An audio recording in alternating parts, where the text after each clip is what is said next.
सुप्रभात। मैं हूं जगेंद्र राणा।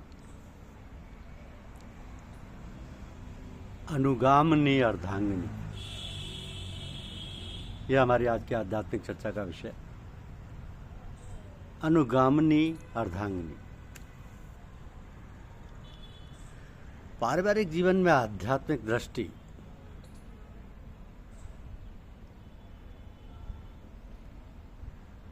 यह एक ऐसा विषय है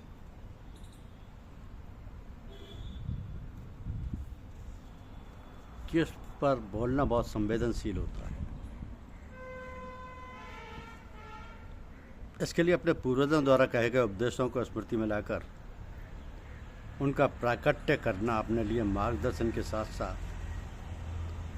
साधकों को भी इस दिशा में अग्रसर होने की प्रेरणा प्रदान करता है। पूज्यपाद चच्चा जी ने उपदेशामृत अपने सामयिक प्रेमी जनों के समक्ष किए हैं। पीयूष वाणी से उनका संदर्भ इस हेतु यहाँ प्रस्तुत किया गया कि हम उसके अनुसार चल सकें, क्योंकि चच्चा जी के वचन गुप्त वचन हैं और वो अमिट सत्य के साथ साथ धर्मशास्त्रों के अनुकूल भी हैं। पीयूष वाणी के प्रश्न 9 पर आपने कहा है कि जिसने अपनी पत्नी को सुधार लिया उसने दुनिया को सुधार लिया। स्त्री ही नर्क और स्वर्ग दोनों का दरवाजा है। जिसने उसे सुधार कर अपने मार्ग का साथी बना लिया उसी को सच्चा ईश्वर नाम नसीब होगा। प्रश्न 10 पर आपने कहा है कि जिसने अपनी अर्धांगिनी को नहीं सुधारा उसकी पूजा और भक्ति निष्फल जाती। जब तक घर की स्त्री ठीक मार्ग पर नहीं आती तब तक गुरुदेव की सच्ची सेवा नहीं हो सकती। आगे आपने कहा जो अपनी स्त्री को दासी समझता है वह भक्ति के मार्ग से गिर जाता है। उससे मित्र की दृष्टि से देखें, किंतु ये बात मुख से ना कहें, केवल व्यवहार में लाएं। उसके सुधार के लिए भी मुंह से कुछ ना कहें, केवल ईश्वर से प्रार्थना करें। पूज्य चच्चा जी संतान के संबंध में कहते हैं कि जो अपनी संतान को ठीक ठीक देखभाल नहीं करता, उसकी शिक्षा की ओर ध्यान नहीं देता, वो शैतान के समान है। जो 10 वर्ष से छोटे बच्चे को मारते हैं वो शैतान है।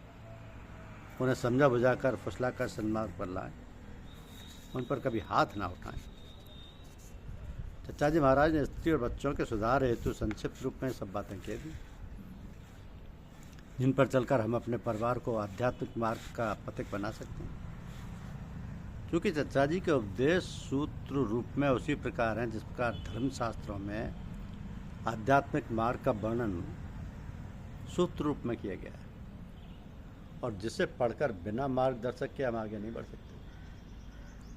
किंतु हम लोगों के साथ तो मार्गदर्शक रात दिन रहते हैं। यदि हम चाहें तो उनसे हम इस दिशा में भी मार्गदर्शन ले सकते हैं। इसकी एक ही विधि है कि हम अपने गुरुदेव अथवा मार्गदर्शक के प्रति कितने समर्पित हैं। क्योंकि हम सब यहाँ आध्यात्मिक पथिक के रूप में एकत्रित हैं, इसलिए हमें केवल इतना करना है कि हमारे दैनिक व्यवहार और दिनचर्या ऐसी हो जिसे देख देख कर हमारी पत्नी और बच्चे ये विचारने लगे कि हम जिस मार्गदर्शक के प्रति आकर्षित हैं उसके प्रति वे भी आगे बढ़ें, और हमारा उनके प्रति जैसा प्रेम स्नेह अपनत्व आदि का व्यवहार चलता है वैसा वे भी व्यवहार करें।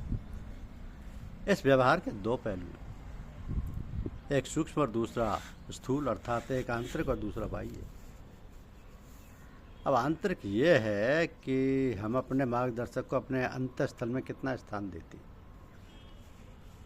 और उनके अनुकूल अपना व्यवहार बनाते हैं। बाह्य ये है कि हम अपने और अपने परिवार के पूर्व जन्मों के संस्कारों को इस जन्म में संशोधित करने की प्रक्रिया करते हैं। यानी ये निश्चय है कि हमारे जीवन की प्रत्येक गतिविधि हमारे संस्कारों द्वारा संचालित होती है। यदि हम समझते हैं कि हमारे परिवार के संस्कार विपरीत दिशा में जा रहे हैं तो उनका संशोधन और अनुकूल दिशा में परिवर्तन शास्त्र सम्मत संस्कारों द्वारा किया जा सकता है। वो संस्कार गर्भ स्थिति से लेकर वर्तमान अवस्था तक उपयोगी और अनिवार्यतः फलदायी हैं। उदाहरण के रूप में स्थूल शक्तियों का समावेश करने के लिए गर्भाधान संस्कार, पुंसवन संस्कार और सीमांतोन्नयन संस्कारों का वर्णन धर्म ग्रंथों में मिलता है, जिसके फलस्वरूप अर्जुन और सुभद्रा के पुत्र अभिमन्यु ने चक्रव्यूह वेदन की विधि का ज्ञान गर्भ गुहा में प्राप्त किया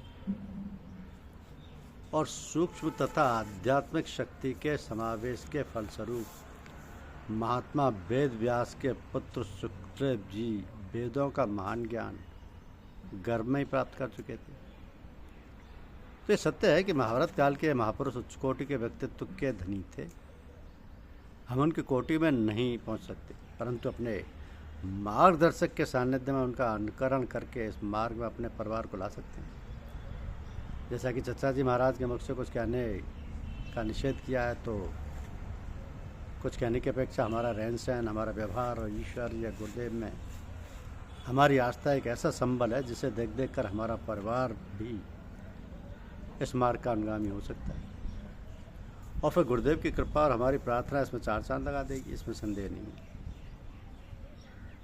तो यदि हमारा कदम सही है तो निश्चय ही पत्नी भी अनुगामिनी होगी, यानी हमारी सहधर्मिणी, सहगामिनी, अर्धांगिनी और धर्मपत्नी भी हमारी अनुगामिनी होगी। और यदि हमारा आधा अंग इस मार्ग का सच्चा पथिक है तो निश्चय ही हमारा वाम अंग भी स्वतः इस मार्ग का पथिक बन जाएगा।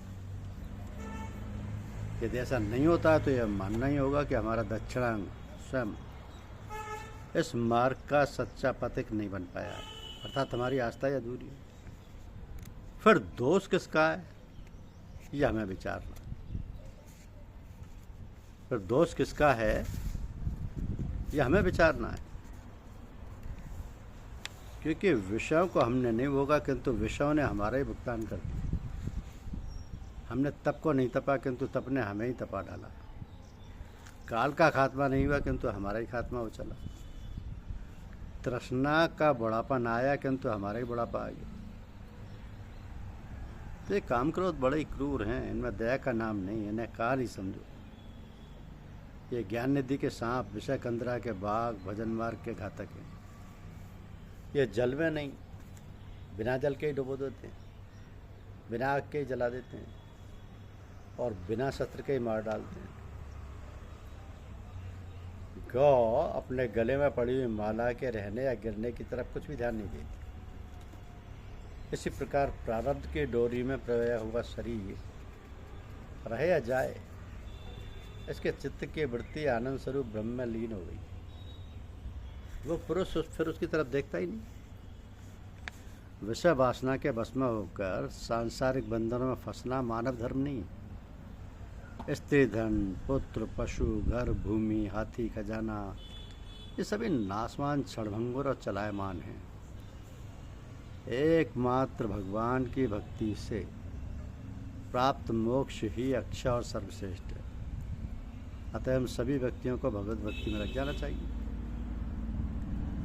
जब विवेक के द्वारा मन की सारी उपाधियां छूट जाती हैं और वैराग्य के उत्पन्न हो जाने से गृहस्थी का बखेड़ा छूट जाता है, तब मनुष्य अंदर और बाहर दोनों ओर से मुक्त योगी होकर योगी हो जाता है। अब लोगों के सामने अपने दोष स्वीकार करने में जिसको जरा भी संकोच नहीं होता, बल्कि जो इसमें अपना कल्याण मानता है और जो अपने अच्छे कार्यों को लोगों को बताना नहीं चाहता, तथा जो दृढ़ निश्चयी है, वही सत्यनिष्ठ और सच्चा साधक है।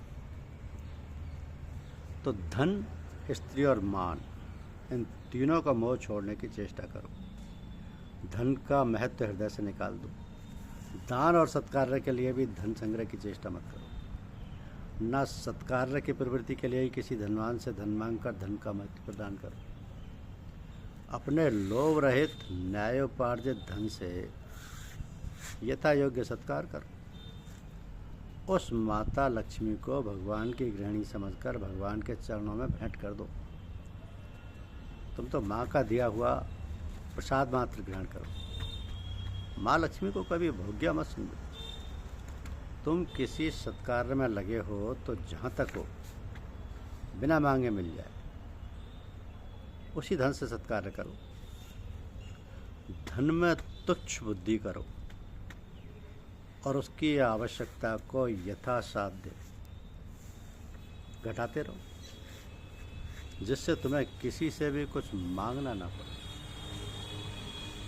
अपने ख्याल से अपनी धर्मपत्नी को अपने जैसी बना लो। जिससे पूजा में कोई विघ्न ना हो। जब पत्नी आपके हमख्याल हो जाएगी, सहगामिनी हो जाएगी, अनुगामिनी हो जाएगी, पूजा और भी आसान हो जाएगी। धन्यवाद।